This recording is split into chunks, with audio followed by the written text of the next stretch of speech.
At Gade Valley Primary in Hertfordshire, Emma Hernan's class is studying the topic of friction.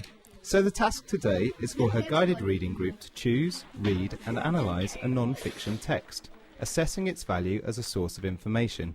The first thing I'd like to do is to choose one. So which one would you like us to look at today? Which one? Have a look at it. Which one do you think? I think maybe that one. Right. Oh, you were all going for this one.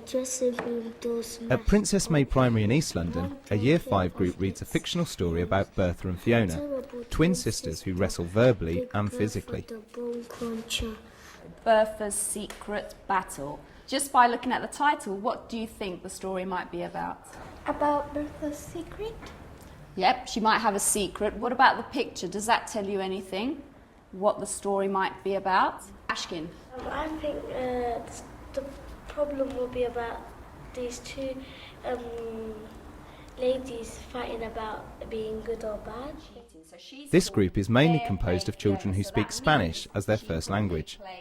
Fortunately, guided reading teacher Giovanna Ionta can speak a bit of Spanish. In Spanish, that will be juego justo. You might have some children who are from another country with English as an additional language, some whose first language is in English.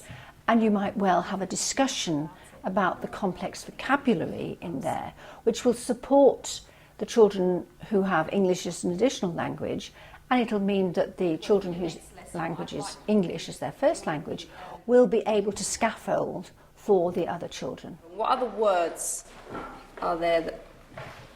Yes? She smashed the door. Yeah, exactly. Open. So the word smashed implies that she's really strong. She's broken the door. Making progress in reading crucially depends on selecting the right book for the right group. But you should always be making sure that the book is interesting to the children, is readable at a fairly high level of accuracy, certainly between 90 and 95%. Otherwise the book is too difficult. They'll be struggling with the words and not getting to the meaning. So comprehension is the key objective for both the fiction and non-fiction readers. I was looking to find evidence of the children understanding non-fiction texts, recognising features of non-fiction texts and maybe being able to retrieve elements of information from it.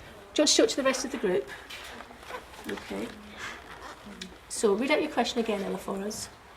Do the pictures or diagrams help you understand the information? Oh, so I think Ella looks like she's ready to choose one. So To test their comprehension, Emma Hernan asks her pupils to choose a lucky dip question from her bag. the questions were designed to look a bit more interesting than a sheet of white paper. Okay. And what does your question say? Would you recommend this book to someone else? Why? In order for the children to be able to read a non-fiction book effectively, they've got to be able to identify the contents, the index, the glossary, and be able to pick out particular parts of the book by using features such as subheadings.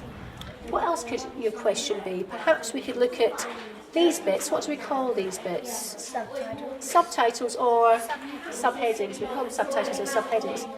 The Princess May group have moved on and are now silently reading about Bertha's misdemeanours.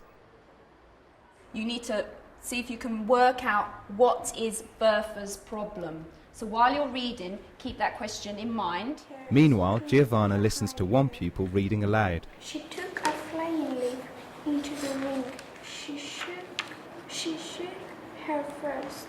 She then checks their understanding of words, which they may not recognise in English. Who can tell me what they think the word fair play might mean? They're playing fairly.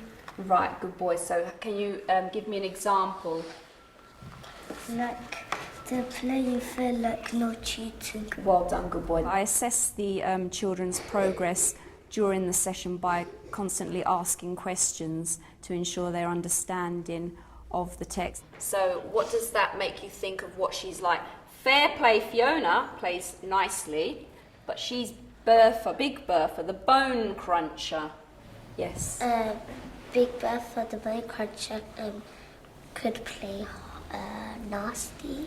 Yep, just think, if someone's crunching your bones like this, Do you think you'd be happy about it? No. No, I think you'd be a bit upset, wouldn't you? I was looking to find evidence of the children understanding non-fiction texts, recognising features of non-fiction texts, and being able to retrieve elements of information from it. In order for the children to be able to read a non-fiction book effectively, they've got to be able to identify the contents, the index, the glossary, and be able to pick out particular parts of the books by using features such as subheadings.